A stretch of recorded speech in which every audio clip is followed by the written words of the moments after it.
On se retrouve pour parler de la sombre affaire qui s'est passée en Champagne. Je ne sais pas si vous avez suivi, mais en gros, il y a une procédure judiciaire en cours contre des exploitants de Champagne qui auraient, voilà, on n'en sait rien, évidemment, moi je pense qu'ils sont innocents, qui auraient employé, sans les payer, dans des conditions inhumaines, des migrants sans papier. Alors, on parle champagne, on parle exploitation. Il semblerait que ce soit du champagne à destination aussi d'LVMH et donc du champagne fait pour Bernard Arnault qui soit produit par ces migrants et dans ces conditions inhumaines. On va parler de tout ça aujourd'hui avec Chris. On avait déjà parlé d'ailleurs d'exploitation agricole, notamment dans les pommes, avec une capsule où on parlait du racisme et de l'économie que ça peut représenter en France, l'exploitation de sans-papiers. C'était de sans-papiers marocains, je crois, à l'époque. C'est ça. On vous invite à aller la voir, cette capsule, on vous la met en lien en description. Et donc on va parler de tout ça avec Chris. Chris, comment ça va ? Bah, ça va. Sujet intéressant parce que c'est un sujet en plus qu'on a vu beaucoup. Moi, je l'ai même vu sur France Télé, etc. Cette histoire de... Parce qu'il y a eu une condamnation et tout. Tu l'as rappelé. Mais ce qui est intéressant, c'est qu'on a beaucoup omis de dire que c'était Bernard Arnault, notre champion de France de milliardaires mondiaux. Et il est dans le top des gens les plus riches du monde. Et, il s'est fait tout seul. Il s'est fait tout seul. C'est intéressant, je le précise parce que tu fais bien de le dire. Vous pouvez interroger l'histoire de Bernard Arnault. Pour le coup, c'est vraiment quelqu'un qui s'est pas fait tout seul, qui avait déjà beaucoup de capital et qui a profité. C'est un des plus grands profiteurs, tu sais, du néolibéralisme. C'est quelqu'un qui a pu racheter des entreprises nationales dans l'Est de la France, etc. Et c'est comme ça qu'il est devenu très très riche par des concessions nationales. Donc c'est vraiment pour le coup quelqu'un qui a profité un peu comme, c'est pas tout à fait pareil, mais les oligarques russes après la chute de l'URSS, c'est-à-dire quand tout a été privatisé, Bernard Arnault a profité de la privatisation qui avait commencé à démarrer dans les années 70, qui a continué aux années 80. Donc c'est vraiment quelqu'un qui profite, on va dire, de la collusion stato-financière, quoi. Voilà. Donc, et c'est quelqu'un qui promettait de garder les emplois et qui, évidemment, a viré tout le monde et a gardé juste Dior et puis les grands groupes, ça. Exactement. Si mes souvenirs sont bons, quoi. Ok. Bon, du coup, on va parler de tout ça. On a pas mal d'articles pour appuyer cette histoire. On va peut-être commencer par une petite vidéo qui est sortie sur AJ+, et puis après on va lire des articles pour aller un petit peu plus loin. 3 personnes ont été condamnées à de la prison ferme en France pour traite d'êtres humains. On t'explique tout sur l'affaire des vendanges de la honte. Lors des vendanges 2023, dans un prestigieux vignoble, une 50aine de travailleurs, la plupart sans papier, ont été exploités et hébergés dans des conditions indignes. C'est marrant qu'ils disent prestigieux vignoble et qu'ils précisent pas les bails. Alors que c'est AJ+, en plus en général AJ+ peut quand même se permettre de préciser les bails, mais ils n'ont pas dit les noms, tu vois, c'est étonnant. AJ+ fait partie d'Al Jazeera, qui sont, on va dire, voilà, proches du Qatar. Et le Qatar et LVMH, c'est assez proche. Il y a beaucoup de sponsorisation entre les deux. Des victimes ont témoigné auprès de l'AFP avoir vendangé de 5h du matin jusqu'à 6h du soir et avoir été traités comme des esclaves. Le tout avec un salaire insuffisant selon la justice. C'est un gros délire parce que déjà en plus en France avec la casse du code du travail et tout ça, pour vraiment prendre de la prison ferme parce que t'as employé des types au black, c'est vraiment que t'as pas juste employé des types au black en fait, c'est vraiment que t'as fait un truc qui était dangereux, quoi. Je rappelle que dans les vendanges 2023, il y a 5 morts en Champagne. 5 morts pendant les vendanges, quoi. C'est-à-dire que tu ramasses du raisin jusqu'à en mourir, quoi. Et en même temps... Mais 5 morts normalement, pour connaître le sujet, dans le monde industriel, t'as un mort. Normalement, ta boîte, elle met la clé sous la porte, quoi. Tout de suite. C'est scellé, tac, procédure en cours. Et puis là, t'as pas des gros... Enfin, t'as des machines, mais je veux dire... je pense que c'est des morts de fatigue, tu vois, la plupart. Ou d'insolation. C'est pas... T'as pas une machine, t'es pas tombé dans une machine industrielle, tu vois. Pour que l'industrie continue après 5 morts sur une saison, bah là, on est vraiment dans la corruption. Là, on peut le dire clairement, on est dans la corruption. Ça veut dire que c'est des gens qui peuvent se permettre de tuer des gens sans en subir les conséquences. Mais frérot, il pèse tellement que Macron, il y a 5 morts en 2023 et il dit vas-y, on va faire passer un truc pour qu'il n'y ait plus de jours fériés pendant les vendanges. Il n'y a plus de jours chômés. C'est-à-dire que les gars sont obligés de bosser aussi le dimanche, quoi. Le lobby du champagne en France, ça représente un poids politique de zinzin. Et c'est pour ça que tu as des gars comme Yannick Noder aussi. Alors, loin de moi l'idée de dire qu'il est payé par le lobby du champagne, je n'en sais rien. J'imagine qu'il n'y a pas de caisse de champagne d'offerte ou quoi que ce soit. Mais quand il dit qu'il n'y a jamais eu de gens aux urgences qui consultent pour coma éthylique sous Côte-du-Rhône ou Bordeaux, on est là-dedans. Tu vois, on est dans ce truc en mode le champagne, champagne, c'est une image de marque, c'est quelque chose de noble, c'est pas quelque chose qui pourrait en fait cacher de la traite d'êtres humains et cacher de l'exploitation et puis même devenir pour certaines personnes une drogue. Hein. Il y a des gens, je pense, qui consultent aux urgences pour du champagne, peut-être moins que pour du coq du Rhône ou du Bordeaux, mais ça reste de la production d'alcool. Pour que les gens se rendent compte, le champagne, c'est 6 milliards d'euros de chiffre d'affaires au global de toute l'industrie champagne. 6 milliards. C'est énorme. Hein. C'est monstrueux. C'est monstrueux.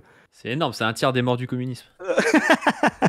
Le procès a débuté le 19 juin 2025 et son verdict a eu lieu le 21 juillet dernier. La principale mise en examen, dirigeante de la société de prestations viticoles Anavim, également poursuivie pour travail dissimulé, emploi d'étrangers sans autorisation et avec une rétribution inexistante ou insuffisante.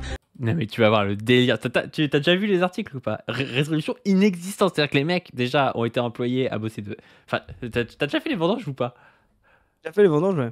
Alors, c'est hyper dur les vendanges, tu vois. Ah, et je pense que toi ou moi, on n'a pas fait les vendanges dans des endroits comme ça, tu vois. On a fait les vendanges dans des endroits où il y a comme des repos, genre on pouvait faire une pause toutes les 2 heures, on pouvait aller boire un peu d'eau, faire, enfin, quand on voulait d'ailleurs, mais genre il y avait une pause commune toutes les 2 heures, on bouffe, enfin voilà. J'ai déjà fait les pommes, le maïs, tu vois. Enfin, c'est des trucs très durs. C'est dur. Le muguet, c'était le pire truc que j'ai fait. C'était sur une espèce de truc roulant.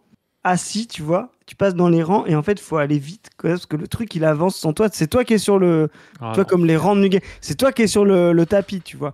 Et en fait, t'es coincé comme ça, le dos baissé et tu dois faire ça. Et c'est horrible. Et t'as des gens qui. Moi, j'ai fait ça, genre, je sais pas, 3-4 semaines. J'étais éclaté. Au final, j'ai changé de poste parce que c'est facile quand t'es blanc et masculin et tout. Mais t'as des gens, ils viennent, ouais, je te dis, d'Espagne, du Maroc, ils font ça pendant 2-3 mois et tout, c'est une folie. C'est un truc de ouf, et faire ça de 5h à 6h du mat, en plus, en Champagne, ils sont pas payés à l'heure, ils sont payés au kilo de raisin. Là, on est dans le tâcheronnage. Là, on est dans le tâcheronnage, ouais. C'est pas, t'arrives, tu vendanges, que tu vendanges vite ou pas, ben, t'es payé pareil. Non, c'est tu vendanges comme un ouf. Et en fait, plus tu vendanges, plus tu vas être payé. Donc, quand t'es un migrant sans papier en France qui dit, je vais peut-être pouvoir me faire un petit billet, je sais pas, envoyer un petit peu à la famille, ou pouvoir améliorer mes conditions d'existence et tout, bah, tu te dis, ouais, je vais me donner, quoi. Sauf qu'il fait chaud, que les gars, ils te mettent pas dans des conditions, on va le voir, au niveau de la bouffe, ils sont sous-nutris, ils dorment très mal. Vraiment, ça met ta vie en danger, quoi. C'est un putain d'enfer, le truc. Hein. Ouais. A été condamné à 4 ans de prison, mais... Enfin, en vrai, moi, je suis largement pour, tu vois, mais genre, pour prendre 4 ans de prison pour ce genre de truc, faut vraiment avoir fait des dingueries. Hein. Là, c'est une folie, quoi. 4 ans de prison, dont... Et c'est intéressant, il parlait d'Anavim. Tu vois que ça passe par une société annexe. Et ça, c'est tout le truc de bâtard, c'est que Bernard Arnault, il va dire, moi, je ne savais pas, c'est une société annexe qui m'a fourni des mecs quasi gratuitement pour vendanger, tu vois. En fait, personne ne sait rien et tout le monde dit, c'est pas moi, c'est la société annexe qui, tu vois. Alors qu'en fait, tout le monde ferme les yeux dans ces trucs-là. Alors, moi, l'idée de dire que tout le monde était au courant, mais c'est quand même très étonnant que les gens soient pas au courant, tu vois. 2 fermes avec mandat de dépôt. 2 autres prévenus, des trentenaires accusés d'avoir participé au recrutement des vendangeurs en Île-de-France, ont été condamnés à 1 an de prison ferme et respectivement à 2 ans et 1 an de prison avec sursis. Des condamnations qui soulagent les victimes. Juste, c'est marrant, je pense à ça là, parce que on parle souvent des délocalisations. Mais là, on est à l'inverse des délocalisations, c'est-à-dire qu'on a des gens qui vont être utilisés en France et qui vont être dispatchés, c'est-à-dire amenés à différents endroits pour faire des tâches. C'est pas la tâche qui est délocalisée, en même temps, le champagne, c'est pas délocalisable. Mais on emmène du coup des gens qui, je sais pas, seraient par exemple à Calais, tu vois, dans un camp de migrants ou en région parisienne, tu vois, et on va les emmener en Champagne. Et moi, quand je vendangeais, il y avait un type, il faisait le champagne. Déjà, le gars, il était ultra déter. C'était un gars, il avait genre 72 ans et tout. Enfin, vraiment, c'était trop triste, quoi. Tu vois, le mec, il pouvait pas faire autrement. C'était un mec, en fait, qui avait bossé avec des forains, je crois, toute sa vie. Du coup, il avait bossé au black, tu vois. C'était pas un mec qui avait des manèges, tu vois. C'était un gars qui montait les manèges pour des forains, qui était payé au black. Et du coup, il avait pas de retraite, le mec, tu vois.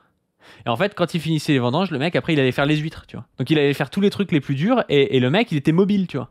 Et là, c'est vraiment de la main-d'œuvre, presque de la chair à canon, tu vois. C'est des gars, tu leur dis, il y a un billet à se faire à 800 bornes de chez toi, tu sais, tu peux pas avoir de famille, t'es juste là à venir faire les pires tâches du monde partout en France, quoi.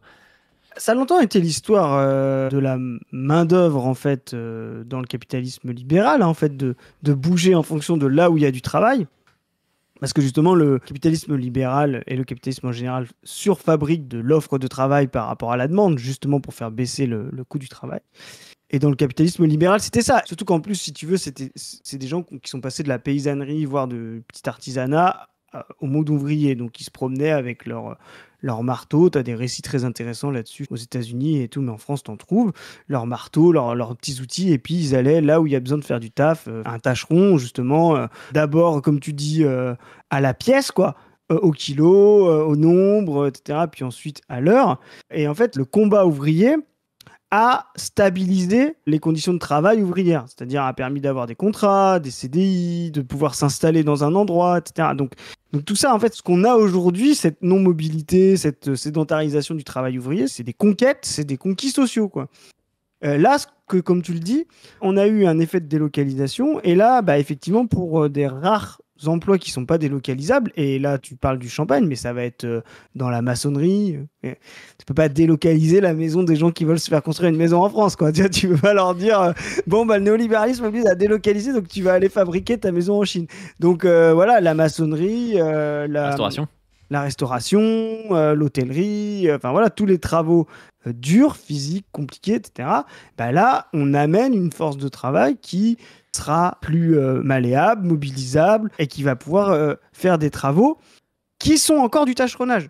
Et en fait, c'est ça qu'il faut bien comprendre. Si ces gens sont amenés et font ces travaux-là, c'est parce que, justement, les travailleurs occidentaux, français en l'occurrence, voilà, eux ont accédé à d'autres droits. Le salaire minimum, le CDI, tous les droits du travail, la sédentarisation, etc. Donc, il n'y a aucune raison qu'ils se projettent dans ces métiers-là qui sont nécessaires, mais dans ces métiers-là où justement les conditions deviennent archaïques pour eux. Et donc, qu'est-ce qu'il faut ? Il faut faire venir des populations pour qui ce travail-là n'est pas archaïque, mais est une forme de normalité. Enfin, voilà, il suffit de regarder comment l'impérialisme crée les conditions de travail en Afrique, en Namibie, au Sénégal, en Côte d'Ivoire, etc. Tu vas voir que, en fait, on a exactement la même chose. Et pour eux, le faire d'un côté ou de l'autre de la Méditerranée, avec la différence culturelle, l'intégration, etc. Mais en termes de rapport au travail, c'est identique. Voilà. Et c'est là où les gens ne comprennent pas. On n'a pas fait venir des gens pour mettre les Français qui étaient dans ces emplois-là en concurrence et prendre le travail. Ça, c'est le discours de l'extrême droite. Il n'y avait pas dans le Champagne, si tu veux, des gens en Champagne qui travaillaient pour rien, tu vois ce que je veux dire, pas qui se faisaient exploiter comme des oufs, ou qui travaillaient même pour des bons salaires. Puis un jour, on leur a dit « Ah bah non, vos bons salaires, vos droits, c'est fini, vous allez partir au chômage et puis on va prendre des Africains à votre place. » Non, c'est pas ça. C'est qu'à un moment, les conditions de travail et les conquis sociaux se sont tellement élevés dans les pays occidentaux que ces métiers-là ont été désertés par les natifs. Et donc, il a fallu les remplacer. Et quitte à les remplacer, autant les remplacer avec des conditions de travail les plus archaïques et les plus annexées par le bas, parce que ce que cherche le capitalisme, c'est du taux de profit. Donc, il faut vraiment démonter cette histoire de rouge-brun et d'extrême droite, comme quoi il y avait un équilibre du travail, et puis à un moment donné, on a fait venir des immigrés pour mettre en concurrence. Ce n'est pas vrai. Il y a d'abord, avant tout, un déséquilibre du travail qui est ensuite effectivement compensé par des flux migratoires ou des flux de délocalisation. Oui, et puis ces flux migratoires, à un moment donné, ils étaient intranationaux, c'est-à-dire il y a eu les Auvergnats, il y a eu les Bretons, il y a eu des gens comme ça. Ils ont d'abord été intranationaux. Comme tu dis, ça a été d'abord intranational, intra-européen, les Polonais, les Italiens, les Espagnols, etc. Et pareil, les pays occidentaux, Italie, Pologne, voilà, s'équilibrant, tu recherches encore une main-d'œuvre archaïque, voilà. Et l'espace le plus périphérique aujourd'hui de l'impérialisme, c'est-à-dire le plus violenté, c'est l'Afrique, quoi, voilà, ou l'Asie. C'est marrant parce que ça renvoie un peu à ce dont tu parles souvent, l'espèce d'abolition du prolétariat par la montée sociale, tu vois. Justement, s'il y a des gens qui aujourd'hui viennent pour faire ces tâches-là et que les enfants des prolos français ne veulent pas faire ces tâches-là, c'est parce que les parents des prolos français leur disent tu vas faire des études et tu vas pas aller faire les vendanges comme moi j'ai fait les vendanges. Et ça, c'est un discours que vous avez, j'imagine, vu plein de fois. C'est très rare un type qui est là à faire les vendanges, à se baiser le dos, de dire moi je veux à tout prix que mon gamin perpétue la fierté ouvrière, ouvrier agricole et faire les vendanges comme moi. Personne ne fait ça en fait, tu vois. Tu sais, même des fois, c'est triste, mais tu sais, des enfants de classe moyenne ou un peu prolo comme ça, tu sais, qui vont aller prendre un crédit pour payer une école ou je sais pas trop quoi après le bac à leurs gamins, alors qu'en fait c'est des écoles qui par rapport au diplôme qu'ils vont donner vont même pas forcément leur permettre d'avoir des bons salaires ou quoi que ce soit, tu vois, mais ils vont se saigner pour faire en sorte que cette personne, enfin leur gamin ne soit pas comme eux un ouvrier agricole ou un ouvrier même d'usine ou ce que tu veux, tu vois. Mais clairement, moi j'ai grandi dans ce milieu-là où il n'y a pas de diplôme, où tout le monde était ouvrier, quoi. Et c'est vrai que moi, quand on m'a dit, mais faut que tu fasses des études, en plus, t'es bon à l'école, Chris, faut que tu fasses des études pour pas être à l'usine comme nous, tu vois. Et moi, c'était le leitmotiv. Et quand moi, j'ai arrêté tôt l'école, un peu trop tôt par rapport à ce que ma famille espérait pour justement aller à l'usine, enfin, je l'assumais pas du tout, quoi. Fallait que je dise non, mais c'est pas pour longtemps, après je reprendrai les études, tu vois, parce que ça faisait de la peine à mes parents, tu vois, qui voyaient ça comme un échec, que leur enfant, qui était pas trop mauvais à l'école, finisse à l'usine comme eux, quoi. C'était non disciple, quoi. De le dire à ma grand-mère, ouais, mais t'es sûr, mais pourquoi t'as fait ça? T'aurais pu faire ça. Et donc, oui, il y a... Attends, c'est pareil pour les gamins d'ailleurs des immigrés d'origine mais africaine, mais tu sais, de deuxième génération, tu bien sais, ou de plus, troisième bien plus. génération. On leur dit, voilà, et des fois même, enfin, leurs parents vont leur Le dire pro- un peu de fermer leur gueule sur le racisme, parce que voilà, eux, ils vont réussir à l'école, et puis même si c'est plus dur pour eux, ou je sais pas trop quoi, tu sais, d'être dans une croyance presque en la Et- méritocratie républicaine, même s'ils savent que c'est un peu bidon, parce que en tant que noir ou arabe, tu sais que c'est bidon, tu vois, mais de serrer un peu les dents et d'y aller, tu vois, pour essayer d'aller plus loin, et puis avoir une meilleure vie que ce qu'a vécu le père ou le grand-père. Mais ce rapport-là, il est encore plus... Moi, pour justement en avoir discuté avec des amis à moi qui ont des parents immigrés, justement, eux de première génération, c'est eux les deuxième génération, c'est des gens qui sont extrêmement volontaires, qui croient dans le travail et qui, tu sais, qui veulent pas que leur voyage, d'avoir quitté un pays, etc., soit inutile, soit fait pour rien. Donc, c'est des gens qui, enfin, je pense, bah, on le verra dans les coms, mais des gens qui ont grandi justement avec des parents eux-mêmes immigrés, eux sont natifs, mais qui ont des parents immigrés, ils savent très bien à quel point on leur a dit de travailler à l'école, trouver du travail, même si, comme tu dis, tu baisses les yeux, tu baisses la tête, etc. Et en plus, il y a un côté encore plus volontaire et violent justement sur les populations immigrées parce que ils n'ont pas les codes culturels que peuvent avoir nos parents, nous blancs, c'est-à-dire une certaine forme de critique, une compréhension que c'est limité, une compréhension que c'est un peu en crise. Donc ils y croient encore plus à fond et la violence du racisme, etc., quand elle s'abat, et surtout dans une société en crise, pour les enfants, justement, elle est encore plus hardcore parce que non seulement ils se retrouvent face à la même chose que les natifs blancs, c'est-à-dire à la raréfaction du travail, au fait que les diplômes soient de plus en plus inutiles, voilà. Et puis en plus, bah, du coup, une fois que ça va entrer en concurrence, que les diplômes servent de moins en moins à quelque chose, que le travail est plus raréfié, bah là, on va les ramener à leur race sociale, et donc ça va être extrêmement compliqué. Et là, on voit, t'imagines, moi, ce que je t'expliquais justement dans ma famille, c'était dur à assumer, mais va assumer ça, toi, face à des parents qui ont quitté leur pays pour promettre un avenir que toi, tu vas pas réussir et tout. Enfin, c'est d'une violence, mais on crée des conflits familiaux monstrueux, quoi. Moi, j'ai vécu ça, et même sur des gens qui sont de première génération. En fait, si tu veux, je bossais pas mal quand j'étais en psychiatrie périnatale avec des femmes migrantes, donc qui venaient d'avoir un enfant ou qui allaient en avoir un, et qui venaient de pays d'Afrique, je sais pas, la Côte d'Ivoire, la Guinée, enfin une des Guinées parce qu'il y en a plusieurs, mais Ouais. voilà. Et souvent, il y avait le truc de je suis chanceuse, je suis la fille de la famille qu'on a réussi à envoyer en Europe, tu vois. Et moi, mon but, c'est de pouvoir renvoyer de la thune à mes parents et je leur en suis en fait hyper reconnaissant, tu vois. Donc, déjà, ça crée un truc où ces gens sont prêts à travailler dans des boulots qui sont pas les boulots où tout le monde est prêt à travailler en France, tu vois. Parce que vraiment, il y a cette truc de reconnaissance. En plus, c'est des sociétés quand même où il y a plus de reconnaissance des anciens que dans nos sociétés occidentales. Et donc, même dans la première génération, c'est des gens qui vont bosser. Et ces gens-là, tu comprends très bien qu'au moment où ils vont avoir leurs gamins en France et que eux, ils auront trouvé un boulot, je sais pas, c'est souvent des boulots dans l'entretien, des boulots qui sont durs, des boulots d'auxiliaire De de vie, ou je sais pas nuit, trop quoi, tu vois, de avec nuit, des horaires que de elle merde. va prendre pour pouvoir envoyer 300 balles à sa famille en Afrique et faire vivre sa famille en France. Ben, je peux te dire que les gamins, elle va les élever dans le but qu'ils aient pas ce rythme de vie-là, parce qu'elle, elle leur a donné 2 fois plus, tu vois. Bien Et sûr. ça va tellement loin que moi, j'ai déjà vu des femmes suicidaires, tu vois. Parce que bah, tu sais, tu viens d'avoir un enfant, t'es crevé, t'es auxiliaire de nuit, et ta famille, t'oses pas lui dire que en fait, tu vas peut-être devoir arrêter ton travail pendant quelques temps, et en plus de ça, t'es pas aussi bien couvert que d'autres parce que t'as pas un bon contrat, ou t'as pas les papiers, ou je sais pas trop quoi, tu vois. Et t'es dans quelque chose où ce serait presque plus dur pour toi de dire à ta famille que t'es triste, que t'arrives pas à suivre, que t'es pas content d'être en Europe, que voilà, que c'est compliqué, plutôt que de toi-même te supprimer la vie, tu vois. Et il y a Ouais. vraiment des trucs intenses avec des conflits générationnels intenses, quoi. C'est un vrai bail. Bah, on crée des espèces de déracinement sans réenracinement. Ce sont des problèmes sociaux qui s'incarnent dans la personnalité individuelle. Voilà. Là, typiquement, ce que tu exprimes comme justement des problèmes psychiatriques, etc., des tendances suicidaires, ont des sources, moi c'est ma vision, sociale. Voilà, ce sont des problèmes sociaux à résoudre.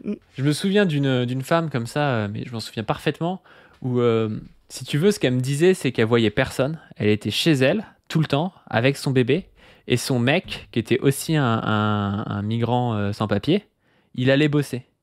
Et elle osait pas lui dire que c'était dur parce qu'elle savait très bien que le gars, lui, la journée, c'était pas marrant non plus, tu vois. Ouais. La journée, il bossait dans le bâtiment, je crois. Il devait faire des journées où il faisait 7 heures, il rentrait à 20 heures le soir. Et c'était compliqué de lui dire que la nuit, c'est dur pour elle de se lever pour le bébé ou je sais pas trop quoi parce qu'elle se sentait pas légitime à lui dire, tu vois. Et là, tu te retrouves justement dans ce que tu dis, c'est-à-dire qu'il y a un problème qui est social, c'est-à-dire la surexploitation du mec de cette meuf, l'isolement de cette meuf où elle est avec personne qui parle sa langue, tout le monde s'en fout, même quand elle vient chercher des soins, genre les gens la regardent un peu bizarrement en se disant ouais, encore une migrante qui vient profiter ou je sais pas trop quoi, tu vois. Sa famille pense que c'est le paradis un peu en Europe et que les gens se jettent là et qu'elle doit renvoyer de l'argent, tu vois. Et elle est au milieu de tout ça et en fait, aucune porte de sortie, tu vois. Et c'est là où on voit justement l'incapacité d'avoir un équilibre, comme tu dis, je sais pas, intellectuel, cognitif, mental, pour pouvoir supporter des situations où il y a un problème devant soi, un problème social, que individuellement tu es tellement limité à l'échelle individuelle que tu ne peux résoudre, et donc qui te crée justement des frustrations, des violences, des dépressions, etc. Voilà, on a un problème social en face. Bon bref, on va continuer parce que là, on a encore fait 30 minutes sur une minute. Là. On n'a jamais été traité comme ça. Il n'y a personne entre nous qui était traité. J'imagine le délire, t'as un mec qui est sans papier et tout, il te dit on n'a jamais été traité comme dans les vendanges en Champagne, tu vois. Genre, alors que c'est des types, la moitié ils passent par la Libye, ils sont à moitié esclaves pour payer leur passe de la Méditerranée et tout, et le gars te dit on n'a jamais été traité comme en France, dans les vignobles, potentiellement pour faire le champagne de Bernard Arnault, tu vois. Dans les vignobles, il y a un V en trop. Hein. C'est une folie et c'est là où on voit justement ce que c'est le taux d'exploitation. C'est le vin le plus cher, le plus rentable, qui tire le plus à la baisse les salaires. C'est une folie.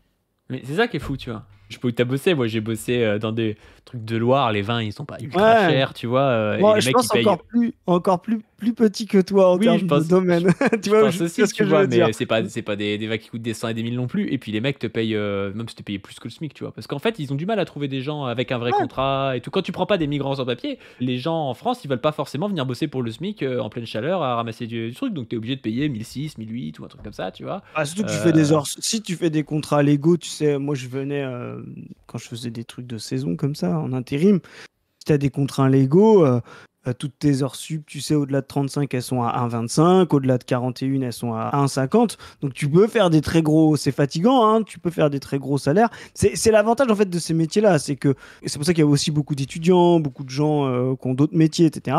C'est que tu peux faire des gros billets en pas longtemps. Mais tu te casses, quoi. Tu peux pas faire ça à l'année. Il est pas là, tu le fais, tu te dis, allez, je me bute, je fais ça pendant 15 jours, un mois. Et puis après, je fais plus rien, tu vois. Enfin, après, je fais pas plus rien, mais je fais autre chose. Et puis, c'est pas grave si je gagne moins le mois d'après. Exactement, quoi. Et puis, bon, en plus, quand t'es natif français, après, derrière, tu cumules des droits, tu vois, aux allocations chômage. Donc, tu peux te reposer, quoi. Mais donc, des mecs qui vendent des bouteilles à 10-20 balles, ils payent minimum le SMIC, voire plus. Et des types qui vendent des bouteilles à 50 balles, ils exploitent comme ça des sans-papiers. C'est quand même fou, quoi, tu penses. Ouais. Mais c'est là où tu vois justement la volonté d'auto-accumulation. C'est paradoxal parce que c'est contre-intuitif par rapport, tu sais, au marginalisme. Les fameux mecs qui pensent qu'ils ont débunké Marx sur la valeur. On en reviendra, on a fait des vidéos sur Moss Majorum, etc. Mais en fait, ils se rendent pas compte, les marginalistes, que ça ne tient pas la valeur parce que quelqu'un qui fait 1 euro d'exploitation sur 100, en fait... Si tu veux, ça va être beaucoup d'emmerde d'aller chercher le 2e euro, de se fighter avec son ouvrier parce qu'il est dans un petit truc, etc.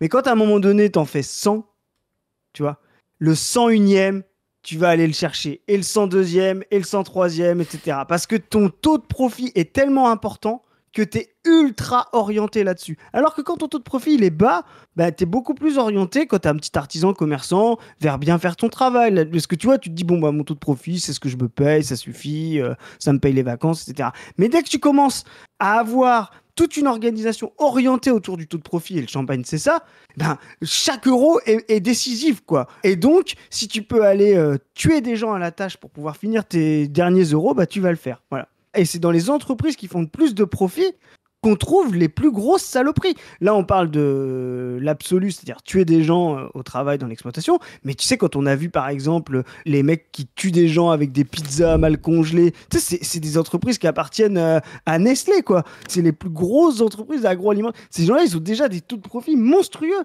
mais ils ont des services entiers, des départements entiers pour aller chercher le pourcentage de plus, le 0,1% de taux de profit, parce que derrière, c'est des milliards, quoi. Non, mais c'est une dinguerie, hein, tout ça pour faire en plus du champagne qui est pas bon. On va faire une capsule de 3 heures, mais tu pourras en parler. Justement, en plus, le champagne, c'est aussi ce truc de, comme c'est des parcelles, voilà, tu le presses vite fait. Le raisin à 100 mètres d'écart, il est considéré en champagne par rapport à l'autre vigneron qui n'est pas considéré en champagne. Donc, il suffit que tu le récoltes n'importe comment, mais tu le revendes à LVMH pour qu'il puisse avoir ses hectolitres. Tu vois, c'est aussi des mécanismes un peu bizarres, quoi. Tu vois, voilà. Ah bah, c'est hyper arbitraire, hein, parfois. Ouais, c'est ça. T'as une parcelle, elle est dans la... C'est l'appellation. Mais c'est pour ça, on va le voir. Je sais pas si je l'ai mis, mais le gars de la CGT Champagne, il dit, moi j'ai un truc très simple, hein. C'est-à-dire que tout gars qui est pris parce qu'il a fait employer des sans-papiers ou je sais pas quoi, on lui enlève l'appellation pendant 5 ans sur ses jus. Et ben le mec, ça lui fera le cul, hein, parce que quand il vendra en vin de France son champagne, il vendra pas le même prix. Hein. Et ben ça c'est parfait, quoi. Ça c'est vraiment la pire mesure de rétorsion. Mais on n'a pas eu peur parce qu'on sait qu'on est dans un pays de droit. Voilà, c'est ça qui a été fait aujourd'hui. Voilà. Tu vois, je viens de le dire. On sait qu'on est dans un pays de droit. Ils y croient. Et c'est très fort, tu vois. Et c'est fort qu'ils se battent pour ça dans ce pays-là où plein de gens natifs ne font pas le taf. T'imagines la déterre qu'il faut. T'es exploité de fou et tout. T'as pas de papier, donc en plus, quand tu fais des démarches, tu peux te retrouver avec une OQTF et tout ça. Et tu vas aller faire une procédure contre un truc qui finit contre le VMH, tu vois. Genre, t'imagines la déterre qu'il faut quand même. C'est des héros, ces gens-là. C'est des héros prolétariens. C'est des working class heroes, comme dirait. La France, il nous a montré que France, on ne fait pas ici. Malfaiteur ne peut pas gagner ici en France. Voilà, on est content. C'est une décision qui a le mérite d'être historique dans la sévérité, dans l'exemplarité, la diffusion du message à tous. Hein. Le tribunal l'a dit lors de son délibéré que... Mais vous allez voir après dans quoi ils vivaient les mecs. Et c'est ça aussi qu'on avait vu dans la capsule précédente. Vraiment, je vous invite à la voir. C'était un reportage de Street Press qui était dans les pommes et tout. Et tu te rends compte de l'inhumanité de l'exploitation. C'est-à-dire que les mecs font dormir des êtres humains dans des endroits où moi je foutrais pas mon chat, tu vois. Genre, enfin, vraiment, tu sais, il y a de l'humidité, il y a... Enfin, vraiment, genre, je comprends pas comment c'est possible à un moment donné de se regarder dans la glace quand t'as autant de thunes que les gars qui font faire ça à ces gens, parce que c'est des gros propriétaires qui sont des héritiers. Hein. Personne n'achète une parcelle en Champagne. Hein. Une parcelle en Champagne, ça coûte beaucoup trop cher. C'est que des héritiers, ces mecs-là, tu vois. Et ils vont venir faire travailler des types sans les payer et être dans des conditions de vie dégueulasses, quoi. Il y a de fortes chances que ces grands propriétaires traitent mieux leurs chiens ou leurs chiens de chasse, etc. C'est là où on peut mettre une petite attaque sur les gens qui pensent que l'antispécisme, l'unité de l'humanité en tant qu'espèce, c'est déjà pas un fait. Il y a déjà une grosse partie de l'humanité qui considère mieux ses chats, ses chiens que d'autres êtres humains. Hein. Donc considérer que l'humanisme est un fait et qui s'oppose en tant que spécisme aux autres espèces, c'est déjà bidon. On aimerait bien en soi. On aimerait bien en soi, d'ailleurs, que ce soit ce combat-là. Mais aujourd'hui, vous avez dans le monde occidental, impérialiste, centre de l'impérialisme, vous avez plus de bons traitements vis-à-vis des chiens, des chats... et tant mieux, hein, de compagnie que vis-à-vis des travailleurs, là ici dans le Champagne, mais on l'a dit tout à l'heure, dans la restauration, dans la livraison, voilà. Donc l'humanisme est encore un combat à gagner. Il fallait aussi que tout le monde prenne la mesure de la situation, et donc ce qui est un bon signe, c'est aussi qu'on ne pourra plus employer des gens dans ces conditions. Lors des mêmes vendanges en 2023, 4 personnes qui récoltaient le raisin sur une autre exploitation de la région sont mortes en pleine canicule. Ah, parce qu'en plus en 2023 il faisait ultra chaud, alors je suis désolé, j'avais annoncé 5, je suis débunk en direct. J'ai plus, c'est 4. Ah mais 4 ça va du coup. 4 ça va, j'avoue, 4 ça va. 5 ça m'avait choqué. Est-ce qu'on peut arrêter la capsule? Parce que franchement je trouve que... Ouais, t'as été un tueur en erreur, hein. Non mais putain, en pleine canicule, quoi. Une entreprise prestataire et son gérant seront jugés le 26 novembre 2025 à Châlons en Champagne, également soupçonnés d'avoir hébergé dans des conditions indignes une quarantaine d'Ukrainiens. Et en plus de ça, tu vois quand ils disent... Ils ont fait genre auprès de leurs amis, Ouais, moi franchement, je suis solidaire avec Zelensky. Ce que fait Poutine, c'est vraiment dégueulasse. Et hop, après, ils les foutent dans des champs sous l'insolation. C'est vraiment la bourgeoisie la plus horrible. La meuf, elle trinque au champagne en disant franchement, on a raison de se battre derrière Macron pour sauver les libertés. Et hop, il faut venir des Ukrainiens pour. Franchement. Et en plus, ces bâtards, je les connais. C'est des gars qui disent oui, mais moi, les vendanges, je les ai fait quand j'étais ado. Tu sais, le mec, il venait 3 jours se faire une pièce par son papa qui était propriétaire des terres. Et tu sais, compare ça à un type qui fait ça 5h, 18h en mangeant une poignée de pain sec, tu vois. Enfin, ouais, et puis tu sais, la diff quand c'est le propriétaire des terres, c'est que quand toi, t'es salarié ou t'es l'immigré, quand tu dis fils de pute au contremaître, tu vois, toi, t'es viré. Et quand lui, il dit fils de pute au contremaître, c'est le contremaître qui est viré. Tu vois ce que c'est la petite diff, quoi. Du coup, vendange, la condamnation à la prison ferme en Champagne pour traite des êtres humains. C'est Le Monde qui titre ça. Une épée de Damoclès pour ceux qui exploitent la misère humaine. L'inspection du travail a mis au jour des conditions de vie d'une 50aine de travailleurs immigrés portant gravement atteinte à leur sécurité, leur santé et leur dignité. C'est un jugement dont les défendeurs du Champagne, comme ceux des travailleurs saisonniers, espèrent qu'il fera date un mois après une journée d'audience consacrée aux conditions d'exploitation d'une 50aine de travailleurs souvent sans papier lors de vendanges 2023. 3 personnes ont été condamnées à de la prison ferme pour traite d'êtres humains par le tribunal correctionnel de Châlons en Champagne. Et moi, ce que j'adore aussi, c'est des types qui te disent oui, mais on trouve personne qui veut travailler, personne veut se lever. Bah oui, mec, si t'es payé à la tâche qu'il faut bombarder en pleine canicule et qu'à la fin, les mecs te payent pas, je veux dire, moi je te le dis, hein, enfin, là où j'allais vendanger, le mec il trouvait des vendangeurs hein, parce qu'il les payait relativement bien, parce que tu pouvais dormir sur place dans un truc correct avec un lit, une douche et tout ça, tu vois, genre, donc forcément t'as plus envie d'aller là que dans ce truc là, tu vois. Mais bien sûr, mais c'est en fait, faut toujours rappeler, ils trouvent personne à ces conditions-là. Tu vois, c'est juste ça la phrase. C'est on trouve personne à ces conditions-là. Vous allez voir, il y a des conditions dans lesquelles vous allez trouver des gens. Hein. Ah bah tu mets 2000 balles et tu dis c'est 35 heures, bah les gens ils viennent, t'inquiète pas. Ouais. Sauf ton taux de profit, c'est pas le même quoi. En plus c'est marrant parce que tu sais on parlait de l'aliénation, tu vois. Là, on est vraiment dans quelque chose où, tu vois, tout le monde est dépossédé du fait de faire du champagne, qui est, sincèrement, moi, je suis pour, on pourrait faire le même avec les cuits, là. Ouais. Quand t'es un bas cuit, t'aimes le champagne. Quand t'es dans la norme, t'aimes pas le champagne. Et quand t'es un haut cuit, t'aimes le champagne, tu vois. Moi, de base, quand j'ai commencé à m'intéresser au vin, je me disais, ouais, le champagne, c'est de la merde, c'est surcoté et tout, c'est pas très bon. Et en fait, en goûtant des bons champagnes, de petits producteurs et tout, en m'intéressant au truc, c'est hyper bon, tu vois. Donc il y a vraiment un savoir-faire de fou en Champagne et tout. C'est, moi je trouve ça incroyable, tu vois.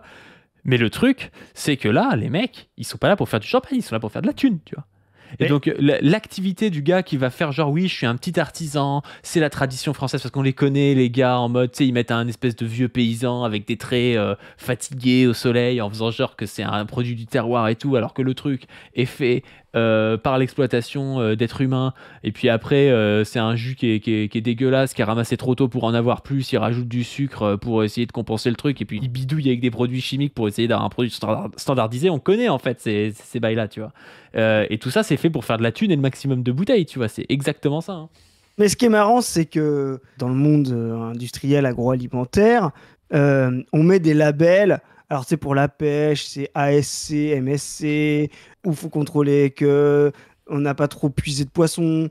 Pour le bois, c'est FSH. Enfin, tu vois, il y a plein de labels comme ça qui contrôlent soi-disant la façon de traiter l'environnement et la façon de traiter les conditions de travail. Les deux, c'est... Mais... Tu vois, mais ça c'est pour les pays périphériques parce que tu sais on considère que eux ils font n'importe quoi. Bon au final tu peux quand même tricher parce que ça reste un peu de la corruption ce truc là, mais tu vois, mais ça c'est des labels tu vois pour l'Asie, le Vietnam, le Cambodge, le Laos ou l'Afrique, la Namibie, l'Ouganda, tu vois. C'est pour la périphérie, ceux qui font n'importe quoi. Mais en France t'as aucun label, tu vois, pour garantir ça, parce qu'on considère que, par définition, c'est bien fait. Et en fait, tu vas te rendre compte que vaut mieux travailler dans une exploitation, même tenue par des Blancs au Botswana, en tant qu'Africain, tu vois, que travailler en Champagne. Mais il le dit en plus, ce camarade, ouais, on est dans un pays de droit, on leur rappelle qu'il n'y a pas à faire ça. C'est-à-dire que c'est des Blancs natifs qui ont vécu tout ici ce que c'est le droit français, la Révolution française, et c'est des travailleurs africains qui sont arrivés là il y a quelques semaines qui leur expliquent ce que c'est la loi. En vrai, quand tu réfléchis, la dinguerie du truc, tout ouvrier français, tout travailleur français devrait s'incliner, baisser les yeux et remercier ces travailleurs africains fraîchement arrivés de rappeler à leurs bourgeois quels sont les droits dans ce pays que la classe ouvrière a conquise. Vous devriez baisser les yeux et remercier ces gens et être dans la rue pour leur donner l'ordre du mérite et la nationalité française de fait, quoi. Mais c'est marrant parce que, mais même tu parles de la classe ouvrière, mais on peut même remonter plus loin. Je veux dire, même la Révolution française, ces espèces de... Parce que c'est des petits propriétaires terriens, enfin, voilà, je vais faire le marxiste rabougri, mais c'est les gens qui sont les plus réactionnaires en France en général, les petits propriétaires terriens et la petite bourgeoisie, c'est vraiment le socle sur lequel s'appuie le fascisme en général. Et bien ces gens-là sont en deçà des idéaux révolutionnaires qui peuvent être abstraits, l'universalisme et tout ça, tu vois. Et c'est des gars qui viennent d'Afrique, qui vient leur rappeler les idéaux révolutionnaires de la bourgeoisie française d'il y a 250 ans en leur disant non mais les gars vous pouvez pas faire ça ici on est en France. T'as un mec il arrive, il porte en lui l'histoire de la colonisation et tout, et il vient te rappeler ce que c'est que la France, tu vois. Il te dit non frérot, la France c'est pas, on n'est pas au 16e siècle ici, la France on a une égalité au moins en droit, et là t'es en train de nous dire qu'il y a même pas l'égalité en droit là dans ce que tu nous dis, tu vois. Enfin c'est une dinguerie. Exactement. Quoi. Et là on est justement dans, mais ce que tu dis là est profond, hein. Là, on est dans toute la dialectique, justement, de la violence de la France qui s'appuie sur des idéaux des Lumières qu'elle n'applique pas face à des peuples. Et dans la décolonisation, ça a été. Toi, tu connais bien Train du Tao, mais c'était le cas pour Ho Chi Minh, ça a été le cas pour les révolutionnaires et ces grands héros du FLN, Boumedienne, Aït Ahmed, etc. Tous ces gens-là se sont appuyés justement sur des idéaux de dire mais l'idéal de l'humanisme, des droits humains dépasse largement le bleu, blanc, rouge, quoi. C'est quelque chose sur lequel s'appuyer et remettre à la face du colon, quoi. Et là, on est face à ça. On met face à la face du natif blanc bourgeois qui, normalement, dans un droit féodal, symbolique, devrait tout le temps avoir raison. Et là, l'état de droit va donner raison à nos camarades travailleurs immigrés qui ont été traités comme des esclaves. Il faut s'en féliciter et il faut appuyer là-dessus. Tu vois, tu parles de Train du Tao, et moi c'est un auteur je trouve assez profond pour ça, parce qu'il se voit presque comme le gars qui, depuis une périphérie colonisée, vient en disant non mais le marxisme et la pensée anticoloniale, portée notamment par le marxisme et puis par le Viet Minh, c'est elle qui est le continuateur de la pensée bourgeoise progressiste qu'a donnée la Révolution française. Et c'est ce qu'il fait aussi avec Husserl, tu vois. Il dit pas c'est de la merde la pensée bourgeoise. Il dit si ces mecs allaient jusqu'au bout, ils deviendraient marxistes, ils deviendraient communistes, ils deviendraient anticolonial et tout ça, tu vois. Et donc il s'inscrit non pas en défaut avec l'universalisme, en disant l'universalisme c'est de la merde, mais en défaut avec un espèce d'universalisme abstrait qui a permis de dominer les peuples, en disant que l'universalisme concret, c'est justement celui qui permet à la fois aux Vietnamiens, aux Burkinabés et aux Français d'être sur le même pied d'égalité, tu vois. Et tout ça, évidemment, ne passe pas par juste un texte de droit et des mots, mais par des rapports de force concrets. C'est pour ça qu'il s'est engagé dans la lutte, même dans la lutte armée, tu vois. Enfin, mais je trouve que c'est un penseur important pour ça, parce que des fois, on s'arrête à la critique juste de l'universalisme ou à la critique du progressisme, tu vois. Le progressisme, l'universalisme permet de dominer, je sais pas, par exemple on dit des fois oui les Afghans ils voilent leurs femmes, nous on est progressistes et puis du coup il faut qu'on fasse un coup d'état en Afghanistan, tu vois. C'est un moyen d'être impérialiste, ouais. Voilà, il y a un moyen d'être impérialiste avec ça, mais justement ce qu'il y a chez quelqu'un comme Train du Tao, c'est de dire c'est un dévoiement et les vrais progressistes c'est nous, et on va vous l'imposer non pas juste dans le texte, mais on va vous l'imposer par la lutte armée si vous n'êtes pas content, tu vois. C'est Jules Ferry, tu vois. Jules Ferry, quand il parle de la colonisation, c'est assez connu quand il dit justement c'est le devoir des peuples supérieurs d'aller civiliser les peuples inférieurs. Là, on est justement sur l'universalisme qui débouchera sur une colonisation violente et dominatrice et impérialiste. Parce qu'en plus, dans le même discours, il dit la colonisation, c'est avant tout le sujet des débouchés économiques. Tu vois. Il mélange bien les deux. J'invite tout le monde à lire ce discours parce qu'il est magnifique dans ce que c'est l'impérialisme progressiste.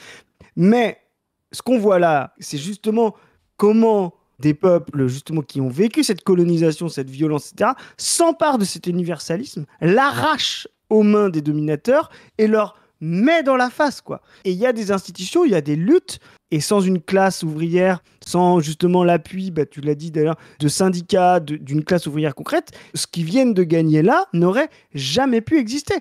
En réel, maintenant tout de suite, parce qu'il fallait monter des dossiers, avoir des avocats au prud'homme, mais sans justement même les institutions ouvrières, les prud'hommes, les droits du travail, etc., qui sont l'histoire du sujet collectif ouvrier instantané dans son passé. Et donc là, cette histoire-là, cette classe-là, passé, présent, futur, rentre dans la face de la bourgeoisie et contre ses idéaux. Et elle vient dire, moi j'ai souvent cette phrase-là, les réactionnaires sont contre la bourgeoisie pour ce qu'elle promet. Ils détestent l'individu abstrait, l'égalité, la liberté, etc. Ils sont pour, tu sais, la race, les nations, etc. Enfin, c'est de maîtres, hein, tu vois ce que je veux dire. Voilà, c'est vraiment tous les contre-révolutionnaires.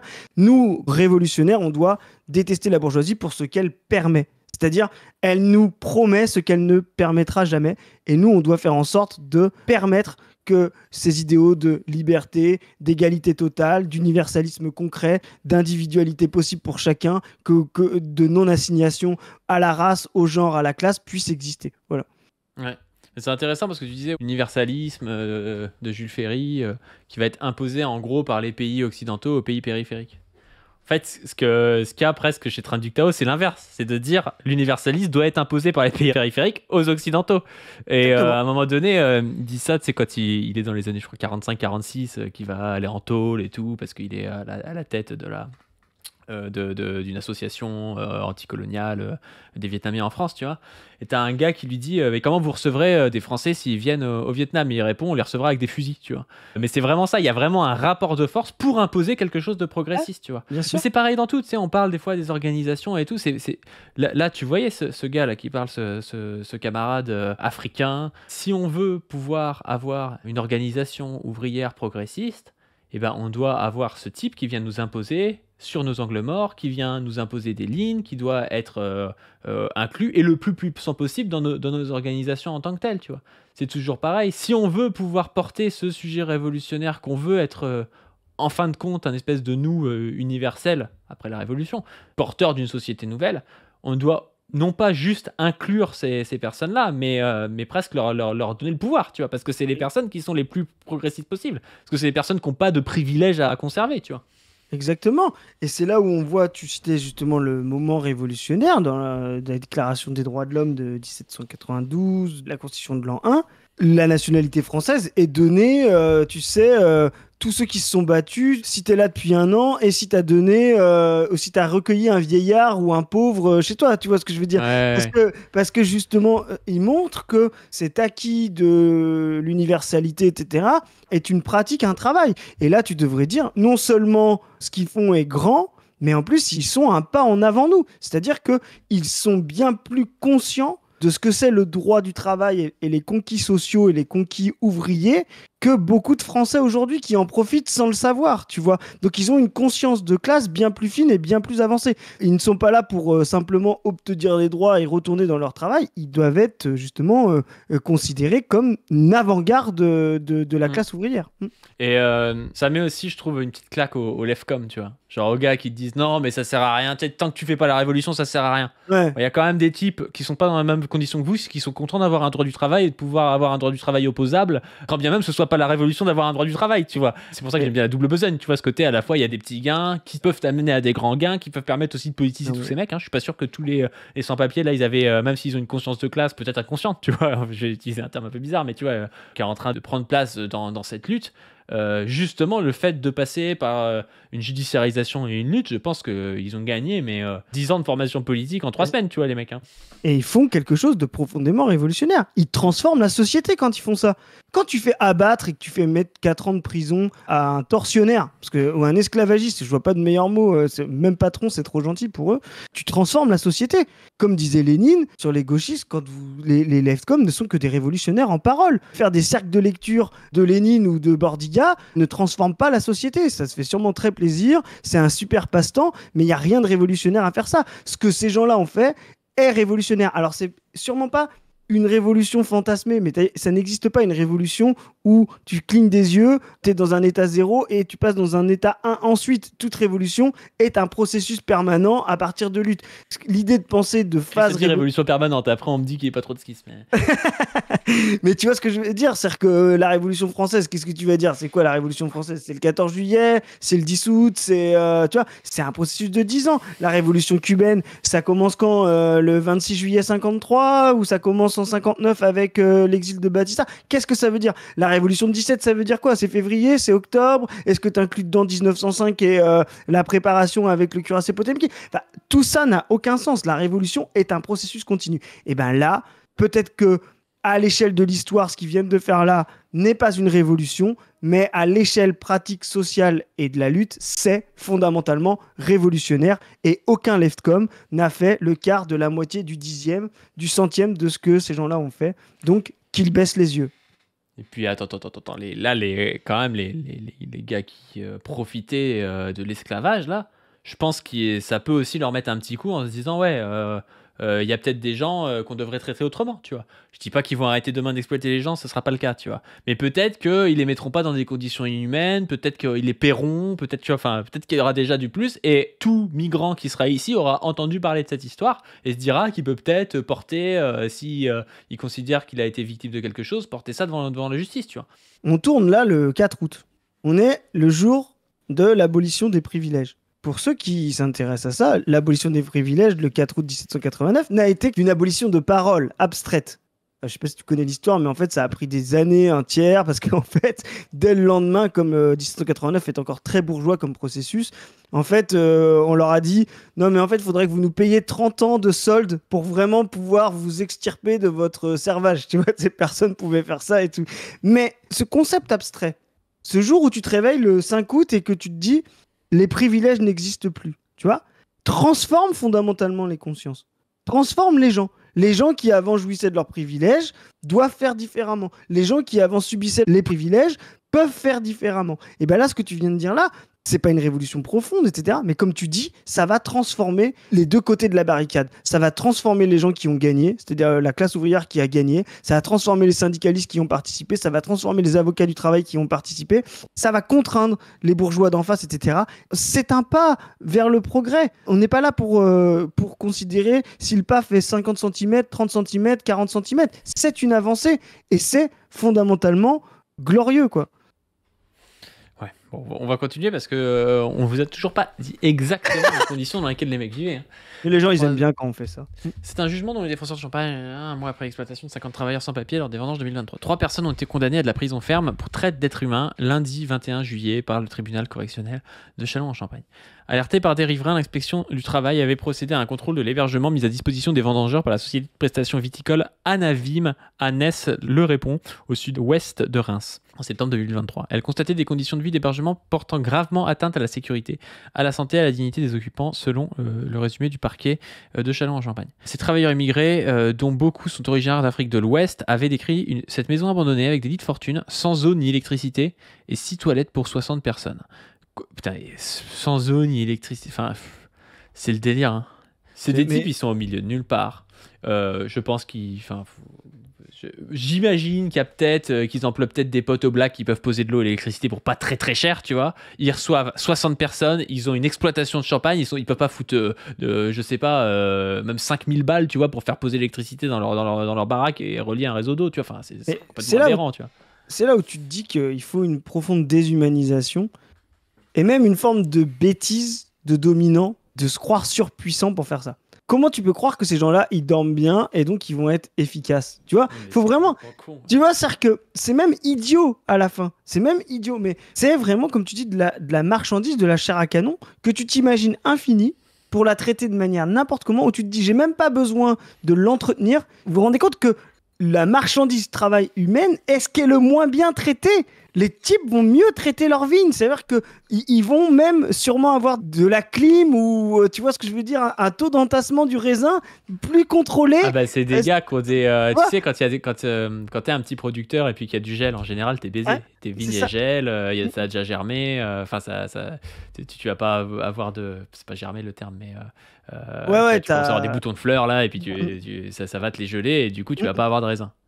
Mais tu sais que dans les grandes exploitations, les mecs, ils chauffent la nuit, dans les nuits de gel, avec des espèces de gros trucs au gaz et tout, pour pas que les vignes aient froid, tu vois. Donc le vendangeur, il peut avoir ultra chaud, ultra froid ou n'importe quoi, tout le monde s'en branle. Par contre, la vigne, il faut pas qu'elle ait froid. En fait, tu te rends compte que la vigne a le gaz et l'électricité, et pas les travailleurs, quoi. Et l'eau, tu vois, et pas les travailleurs, quoi. Et mais ouais, tu vois, ce qu'on sait que le fétichisme et la violence, etc., sont traités moins bien que les grappes de raisin, alors que ce sont des humains. Ouais. Constatant l'état répugnant de l'ensemble et la dangerosité des installations électriques, la préfecture avait fermé le bâtiment. Les conditions de travail étaient à l'avenant, de l'aube au soir, sous la menace. Sous la menace. C'est genre, Logique, c'est hein. vraiment le truc colonial, tu sais. C'est vraiment le mec qui a un fouet, tu sais. Enfin, c'est là où on imagine les béquets, tu sais. T'imagines la même chose, mais en plus de ça, ils sont dans quelque chose où. Parce que là, c'est illégal et c'est pas forcément bien vu si ça se sait, tu vois. Mais dans ce qu'on appelle aujourd'hui les dom-toms, dans les colonies et tout, qu'on a dans les mers ou dans les pays comme la Guyane, d'outre-mer, c'est considéré. Ça devait être considéré normal, tu vois, parce qu'il y avait en plus la hiérarchie des races, les mecs étaient considérés comme inférieurs et tout. Donc, les gars, mais t'imagines l'état mental dans lequel ils sont, de déshumanisation d'autrui, quoi. En Afrique aujourd'hui, hein, tu vois, notamment là où il y a des pays avancés, où il y a encore beaucoup de blancs qui sont propriétaires des industries, etc., parce qu'ils ont des capitaux pour les développer, là on est dans cette folie-là, quoi.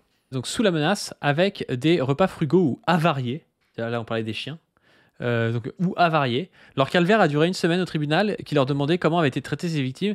Une victime répondait comme des esclaves, une autre comme des animaux.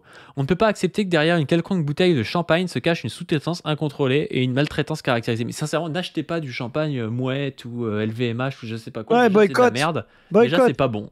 Achetez-vous et vous achetez un Vouvray à 20 balles, vous allez vous faire kiffer. Alors vous achetez un Mouette à 35 balles, ça va pas être bon. Ou achetez du bon champagne de petits producteurs, vous trouverez ça facilement. Je vous donnerai pas mes bails, sinon il n'y en aura plus. Mais vous cherchez quand même déjà des champignons.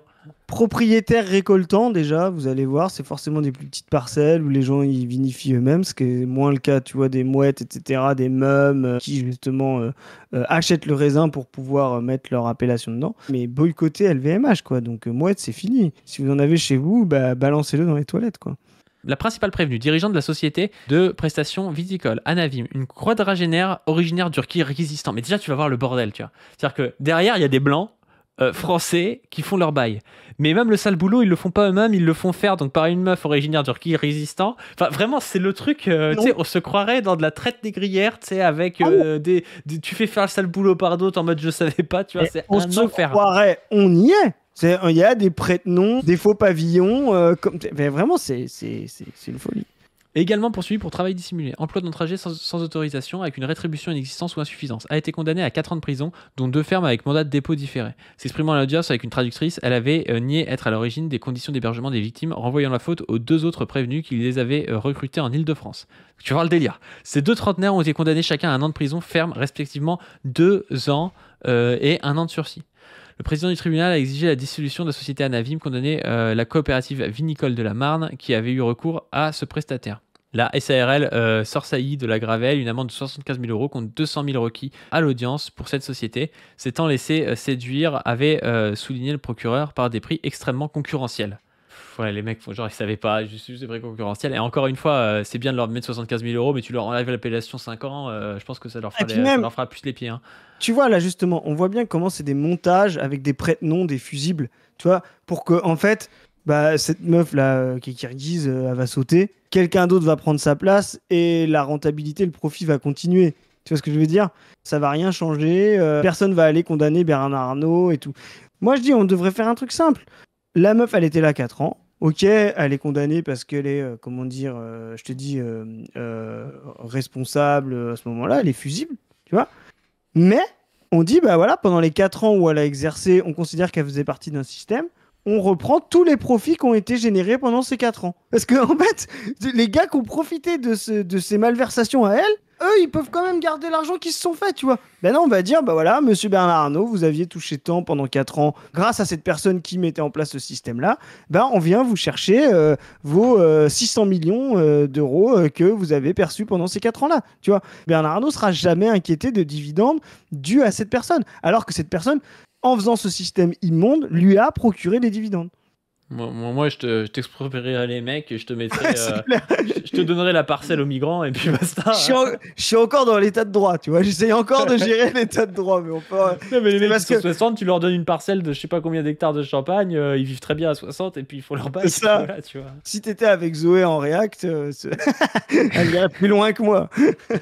Cette affaire avait vivement secoué le milieu de Champagne alors que 4 décès de travailleurs étaient par ailleurs survenus lors de ces mêmes vendanges dans des chaleurs éprouvantes. Mais en plus, ce qui est ouf, c'est que du coup, tu vois très bien que c'est systémique là-bas. Tu vois, genre là, il y a 50 mecs, mais ça se trouve, il y en a 20 000 qui sont comme ça dans cette situation, tu vois, pendant les vendanges, quoi. Et on rappelle que Macron leur a enlevé leur dimanche, quand même. En 2023, ils avaient encore un repos le dimanche, officiellement. Mais bref. Aussi, pour la première fois dans ce type de procès, le comité Champagne, qui représente 16 200 vignerons, 130 coopératives, 370 maisons de champagne, était lui aussi partie civile. Nous devions de nous tenir aux côtés des victimes. Oh là là là là là là là.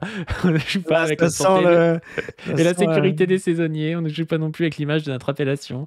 On réagit dans une réponse écrite au Monde. C'est co-président David Chatillon et Maxime Toubar, prenant une tolérance zéro face à ce type de comportement.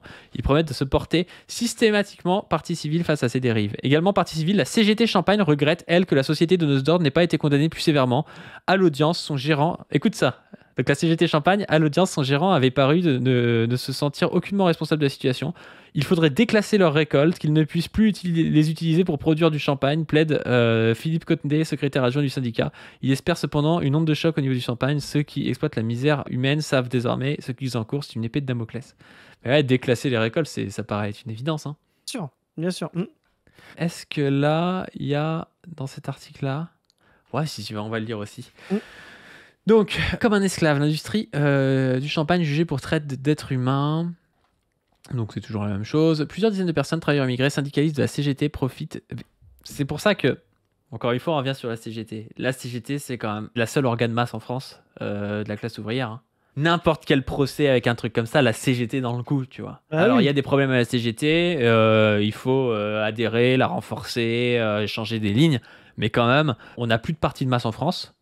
La FI est un mouvement de masse peut-être, mais pas un parti de masse, c'est un mouvement de masse, on peut dire ça. Ouais. Mais la CGT représente quand même un syndicat de masse en France, encore existant, encore debout, et c'est important.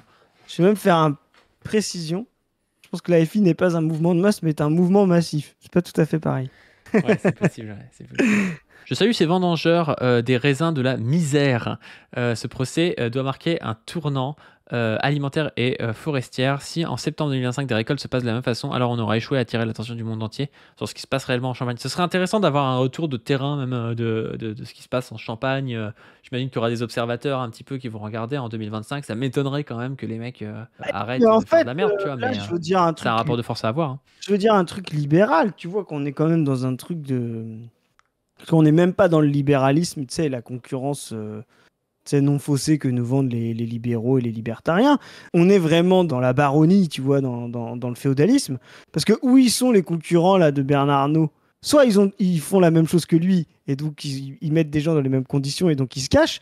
Mais si eux, ils font des trucs proprement, mais ils devraient se mettre en avant. Ils devraient dire, nous, venez voir nos exploitations, achetez notre champagne, parce qu'on le fait correctement, etc. Et là, c'est du pur concurrentiel libéral. Mais même ça, ils le font pas. Parce que l'autre fait trop peur, quoi. Tu vois, parce que ça se fait chez le plus gros, chez le baron, quoi. Donc on n'est même plus dans le libéralisme abstrait que nous vendons là. On est vraiment dans le capitalisme concret, c'est-à-dire du rapport de force, du rapport de pouvoir et de la politique du plus fort, du plus gros et du plus accumulateur. Là, je crois que c'est cet article-là que j'avais lu, c'est une dinguerie. Tu vois. Ouais, c'est Basta. Basta, c'était les premiers à sortir que c'était Bernard Arnault, les seuls.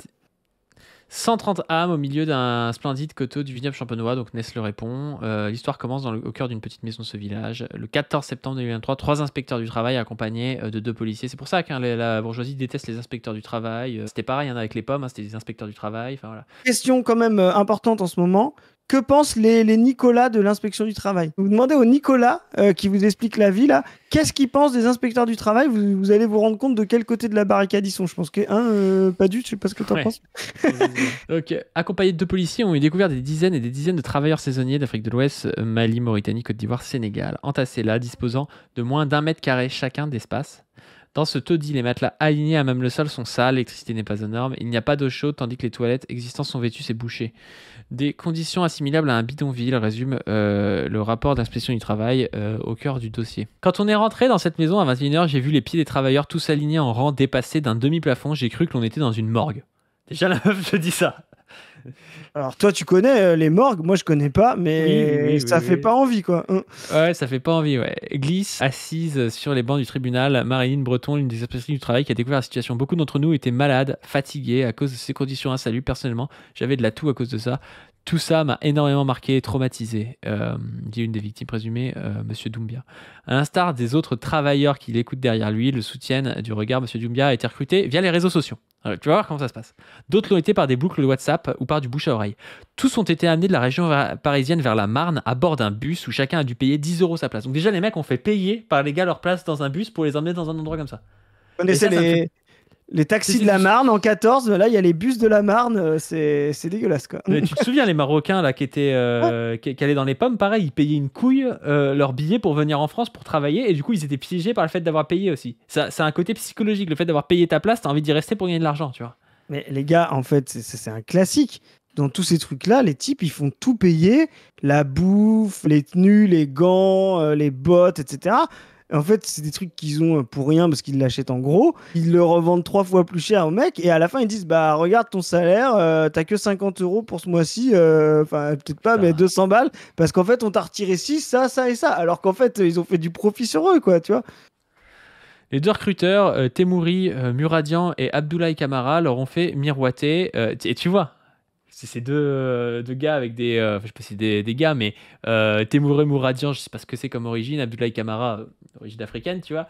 Donc, ils ont aussi utilisé des mecs étrangers pour recruter d'autres gars, tu vois. Bah oui, c'est vraiment... Mais le réseau, il est abominable, quoi. Leur ont fait miroiter 80 € par jour travaillé. Parce que déjà pas cher du tout, 80 € par jour travaillé pour bosser. 80 € par jour, non, c'est. Pour bosser 13 heures de suite en pleine canicule dans les vignobles en Champagne, jamais de la vie je fais ça, hein, je te le dis tout de suite, sauf si le champagne est très bon et que je suis payé en Champagne plutôt qu'en euros, tu vois, mais c'est n'importe quoi. Hein.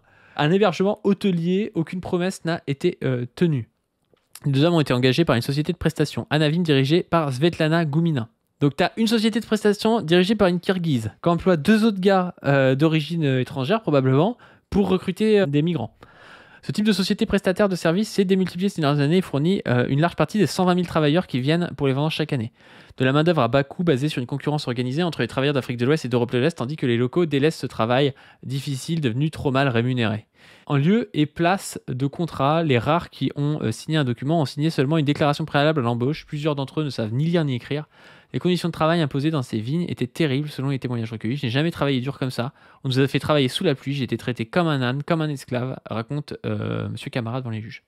Ça, c'est important, on y reviendra peut-être après, mais on en a déjà parlé. Mais justement, de montrer comment le confort des natifs français, leur évolution, l'atteinte pour eux de métiers plus confortables, de CDI, etc., qui désertifient ces emplois-là et qui pousse la bourgeoisie qui a besoin de cette main-d'œuvre-là à aller en chercher aux coûts les plus bas. Mais pas l'inverse que nous vend l'extrême droite ou les rouges-blancs en disant tout le monde était très tranquille, était très content de ses conditions de travail, tu vois ce que je veux dire, dans les vendanges.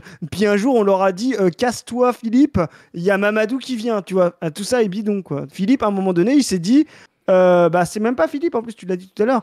Philippe, il a fait ça 40 ans, il trouve que c'était pénible, dégueulasse. Aucun ouvrier n'a trouvé ses conditions de travail dans toutes les générations comme acceptables.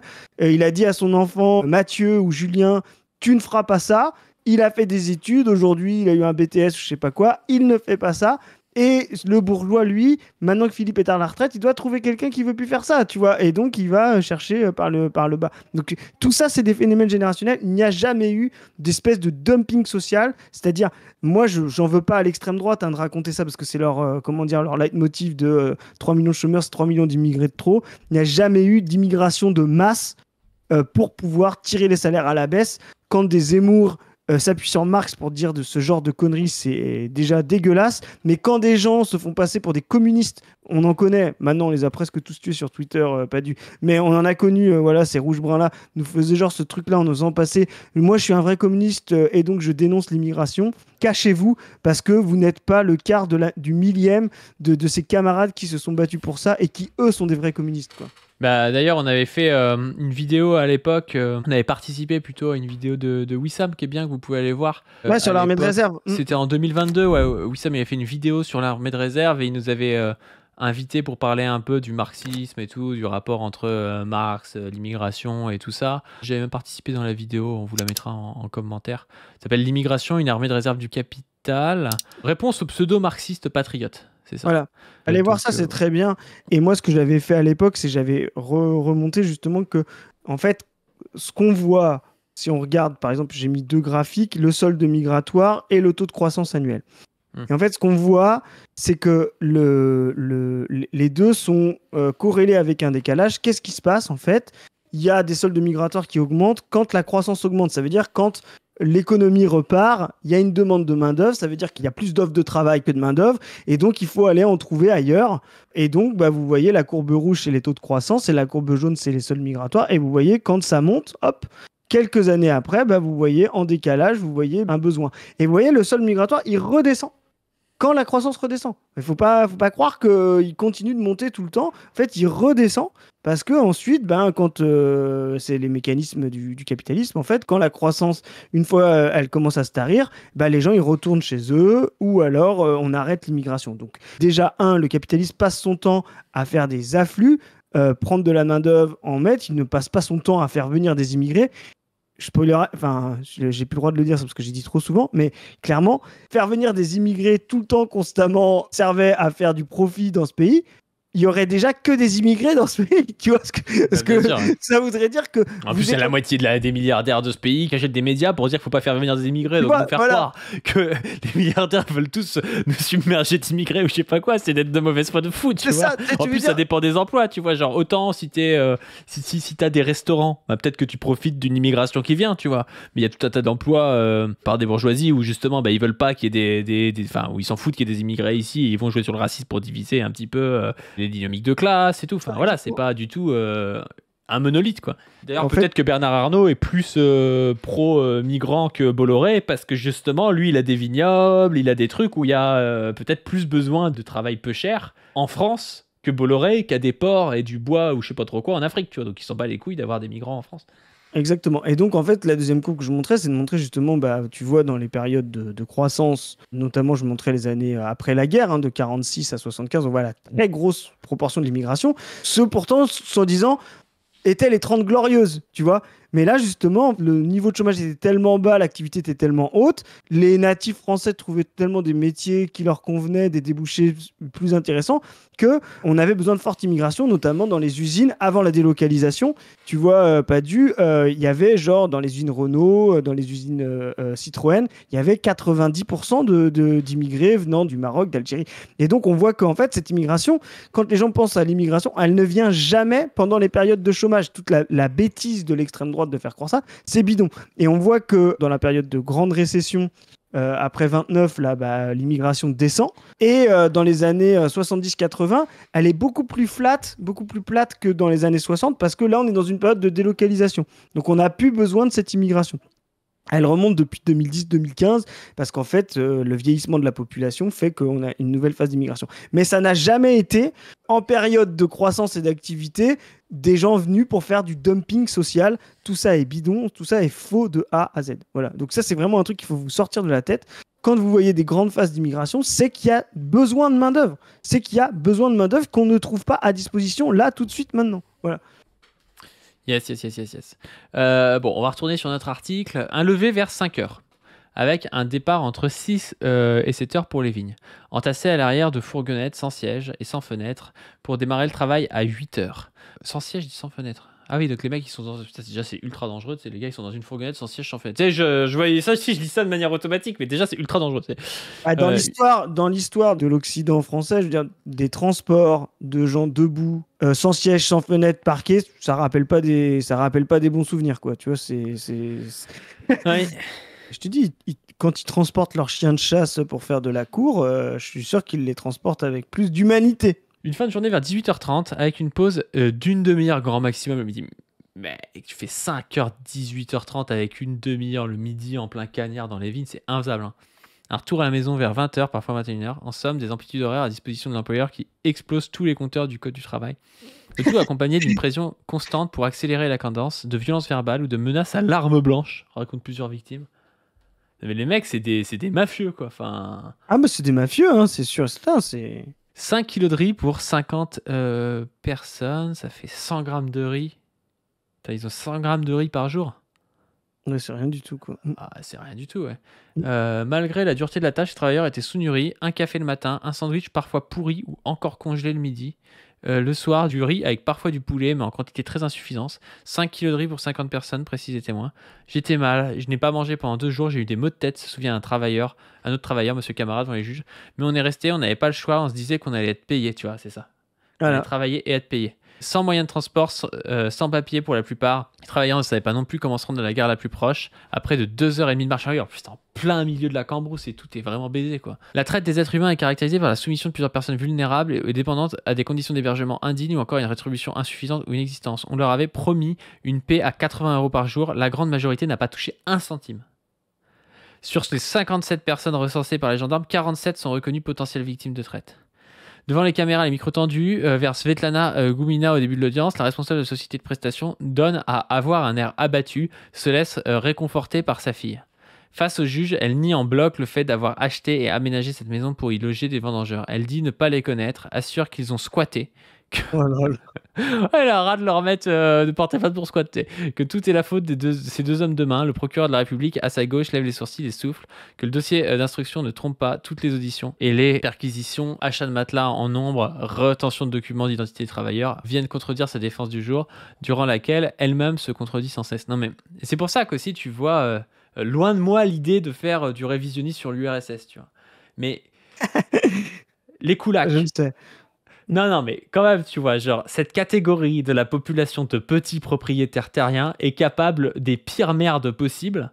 Et il n'est pas étonnant qu'il y ait eu des résistances au communisme. Alors, évidemment, après, il y a eu des trucs trop violents de la part des communistes dans certains cas, tu vois, que ce soit en Chine ou en URSS. Mais cette catégorie de la population est extrêmement contre-révolutionnaire et capable du pire, tu vois. Et c'est quelque chose aussi qu'il faut avoir en tête. Tu sais, quand t'es dans un idéalisme, machin, t'es là, oui, mais non, mais Bernard Arnault, il peut être notre ami, mais tous les propriétaires terriens, ils peuvent être notre ami. Ces mecs-là menacent à l'arme blanche des types qui bouffent des sandwichs avariés pour les faire travailler pour eux, tu vois. Donc je pense que dans le cadre d'une révolution, je suis pas sûr qu'ils se vendent pas au pire régime fasciste pour perdurer, tu vois. Ah ben ça, c'est sûr. Alors, notre avantage par rapport à 17, c'est qu'ils sont beaucoup moins nombreux. Que Bernard Arnault soit fasciste ou qu'il soit progressiste tout seul, ça m'intéresse pas parce qu'il est tout seul, tu vois. Bon, après, il a quand même... s'il utilise ses moyens pour être fasciste ou progressiste, ce sera pas la même chose. Ce qui nous intéresse, c'est le rapport entre la masse. Quand vous avez un sujet collectif qui, non seulement est nombreux, comme tu l'as dit, des coulacs, et en plus a une tendance réactionnaire, ben, faut faire gaffe, quoi. Tu vois, parce qu'ils sont nombreux et ils ont une tendance réactionnaire. S'ils sont pas nombreux et qu'ils ont une tendance réactionnaire, c'est pas très grave. S'ils sont nombreux et qu'ils ont une tendance révolutionnaire, c'est cool. Et s'ils sont nombreux et une tendance réactionnaire, faut se méfier, il faut avoir les stratégies en place. Et c'est toute la leçon de Lénine. Hein. Ah ouais, mais tu vois, quand tu veux collectiviser les terres de ces mecs-là, tu vois. Moi, je comprends, tu vois, que des fois, il a fallu avoir un bras de fer avec ces types qui foutaient le feu aux réserves pour pas que ce soit collectivisé et tout. Enfin, ces types sont capables de la pire merde possible, quoi. Oui, non, mais c'est une folie. D'ailleurs, si on veut regarder ça, on pourra faire dans une autre capsule, mais justement, la distribution des classes, quand il y a eu le fascisme, quand il y a eu les contre-révolutions, c'est pas hasardeux. Hein. Par exemple, Hitler au pouvoir, on parle souvent de l'élection d'Hitler. Alors, il n'a pas été élu, il a été nommé, il n'a pas été majoritaire au Reichstag, même s'il a gagné les élections. Il est porté par une petite bourgeoisie en crise. Hein. Il n'est pas porté par le monde ouvrier. Hein. Le monde ouvrier, à l'époque, vote KPD, vote communiste et encore un peu SPD. Hein. Ouais, et il le rappelle souvent Chapoutot en plus. Rejet des responsabilités. D'un bout à l'autre de la chaîne, tout le monde se défausse sur le maillon d'en dessous, tu vois.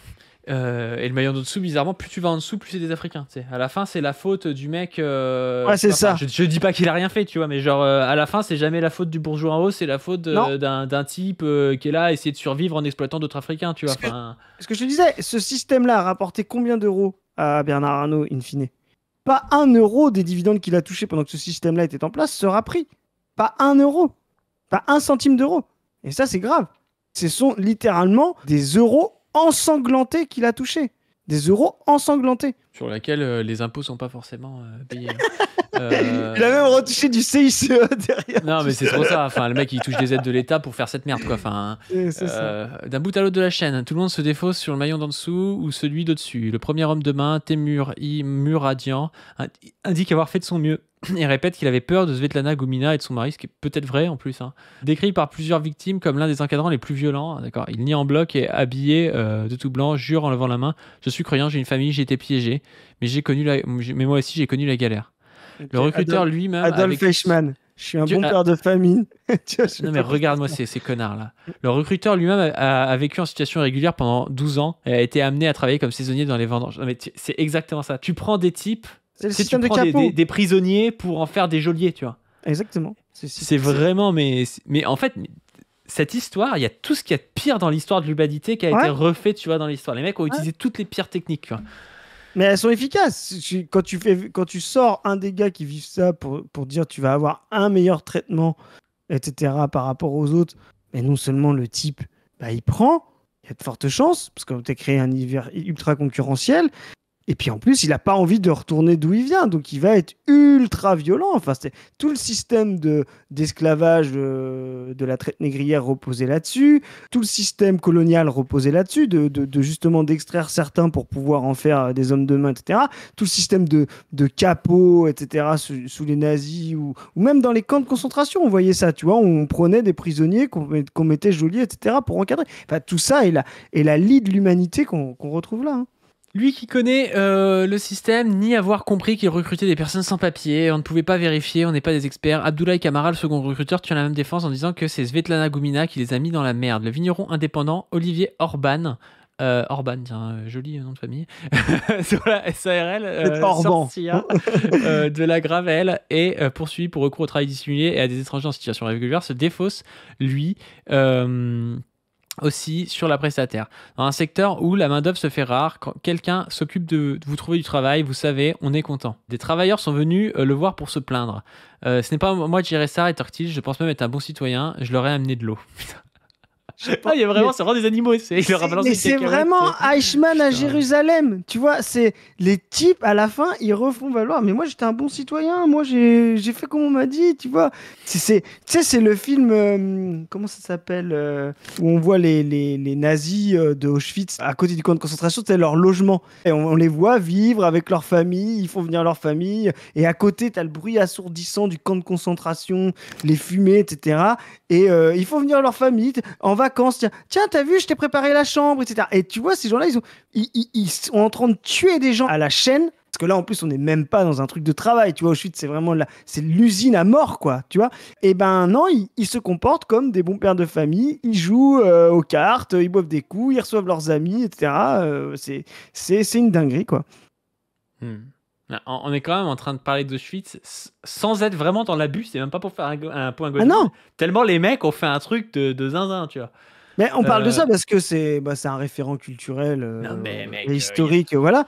Mais on voit... faut du travail, il y a des menaces à l'arme blanche pendant le travail déjà, on se croirait vraiment dans un camp de travail, c'est le délire le truc, enfin... Bref, quand on lui demande s'il ne s'est tout de même pas dit qu'il y avait un problème en voyant un travailleur, il ose même interpeller le président du tribunal. Moi, je ne peux pas vérifier si vous êtes en règle, c'est le ministère qui vous emploie. Ça me revient, c'est la zone d'intérêt, le film. Pour les la zone d'intérêt, ouais. Voilà. Y compris lorsqu'on lui demande où part le raisin recueilli, le vigneron demeure vague. Ça, c'est vachement des vignerons. C'est-à-dire que les mecs, ils ont une parcelle, c'est pas eux qui ramassent le raisin, c'est peut-être même pas eux, tu vois, qui s'occupent des vignes, et c'est pas eux qui vinifient, tu vois. Donc ces mecs, ils sont vignerons, mais en fait, ils sont propriétaires de vignes. En fait, c'est ça, vignerons en Champagne, tu vois. Mais c'est vraiment ça, tu vois. Les types, ils font ramasser du raisin, ils le revendent à un mec et basta. Ils sont juste propriétaires, comme tu as dit. Mais c'est peut-être aussi un rapport aussi pourquoi ils ont ça. C'est qu'ils sont propriétaires depuis longtemps de ces parcelles-là. C'est une rente. Et d'ailleurs, Marx montre comment la rente et l'extorsion de la plus-value, c'est pas la même chose. Si ça vous intéresse, dans les derniers chapitres du Capital livre 1 et dans le Capital livre 2, la rente, elle, est obtenue par le servage et par l'exploitation de la terre. Et on voit justement qu'ils utilisent ce rapport-là au travail comme des serfs, quoi, tu vois, comme des esclaves, quoi. Et je pense, quand il y a l'autre gars là qui dit ouais, moi j'ai été pareil, j'ai bossé dans les vignes pendant des années, pendant 12 ans, ou je sais pas trop quoi, ça veut dire que ce système-là, il date pas d'hier, tu vois. Ah, oui. C'est-à-dire que les euros ensanglantés de Bernard Arnault, ils datent pas d'hier non plus, tu vois. Exactement. Donc, y compris lorsqu'on lui demande où part le raisin recueilli, le vigneron demeure vague. Il dit: je n'ai pas tous les gens en tête, on livre, après ce n'est plus de mon ressort. Le mec, il sait pas qui livre, il sait pas qui lui transfère 200 000 balles pour acheter le raisin, tu sais. Mais ça, mais comment Mais comment ils nous prennent pour des cons? Tu vois ce que je dis? Vraiment, tu te rends compte? Mais les gens, faut se rendre compte ce que c'est. Une compta, la facturation, les clients, les fournisseurs, la traçabilité. Je veux dire, là, on est dans du vin, donc on est dans l'agroalimentaire. Il y a de la traçabilité. T'es obligé de savoir chaque kilo où il va, chaque litre où il va. Mais vraiment, mais ils nous prennent en plus, vraiment. T'es taxé sur le truc. Enfin, genre, mais c'est vraiment, ils nous... Moi, je sais pas, ça rentre dans des camions et puis après, Après, je reçois des virements en liquide. Il va nous sortir ça. Le dossier d'instruction ne suit pas la trace du raisin. Sauf que ce jour-là, les juges insistent. Olivier Arban finit par lâcher un nom, Moitié Chandon, propriété de Bernard Arnault via son groupe LVMH. Et il rajoute, tous les prestataires, on travaille plus ou moins pour eux. C'est vraiment le foutage de gueule, parce que comme si le gars il savait pas qu'il travaillait pour LVMH. Genre, normalement, justement, quand tu es dans ce milieu-là, travailler pour LVMH, c'est une espèce de prestige et c'est un des trucs que tu sais, parce que ça veut dire que de temps en temps, tu vas avoir des mecs de LVMH descendre chez toi pour pouvoir inspecter les vignes ou tu vois, pour faire des contrôles. Donc tu sais très bien mettre la cravate quand il faut pour pouvoir faire le malin. Donc vraiment, ils se foutent de nous de A à Z, quoi. Au vu des montages en sous-traitance, cette difficulté de responsabiliser les maisons de champagne se pose à chaque enquête ouverte. Ceci étant, en 2022, la justice avait identifié 200 victimes d'une traite des êtres humains survenue lors des vendanges 2018, dans laquelle il était avéré que les deux prestataires livraient pour Veuve Clicquot, bien qu'un cadre de la maison ait été entendu au procès. L'entreprise n'avait pas été jugée responsable. Tant que les donneurs d'ordre ne seront pas sanctionnés, il ne se passera pas grand-chose, estime José Blanco, secrétaire général de la CGT Champagne. Non mais c'est pour ça les arrange bien. Ils sont pas propriétaires des vignes. En fait, c'est juste une marque qui récolte les trucs. Enfin, c'est vraiment un montage où t'es jamais responsable de rien à part toucher le chèque, quoi. Enfin, c'est un enfer, c'est ça. ce truc. Je te dis, quand le système fonctionne, tu prends. Quand il fonctionne plus, personne te prend. Voilà, c'est parfait. Chaîne de travail dissimulée, c'est un système en bande organisée, caractérisé. Mais ça, en vrai, ça ressemble au système de la drogue, tu sais. Ouais. Ça ressemble vraiment à ça. C'est-à-dire que t'as des petites mains à la fin. C'est machin qui a fait 12 ans dans les vignes, à qui t'as donné un peu de billets pour faire le sale boulot. C'est lui qui prend à la fin plus que toi. Et le type qui est tout en haut, qui touche des gros chèques, qui dit oh moi je sais pas et tout. Enfin, c'est l'enfer. C'est là, mais tu sais, c'est vraiment les mêmes méthodes de gestion et de management. Meilleur Lansky, je sais pas si tu vois qui c'est Meilleur Lansky. C'était le financier de la Cosa Nostra, enfin la mafia italo-américaine, tu vois, dans les années 20, 30, 40, 50.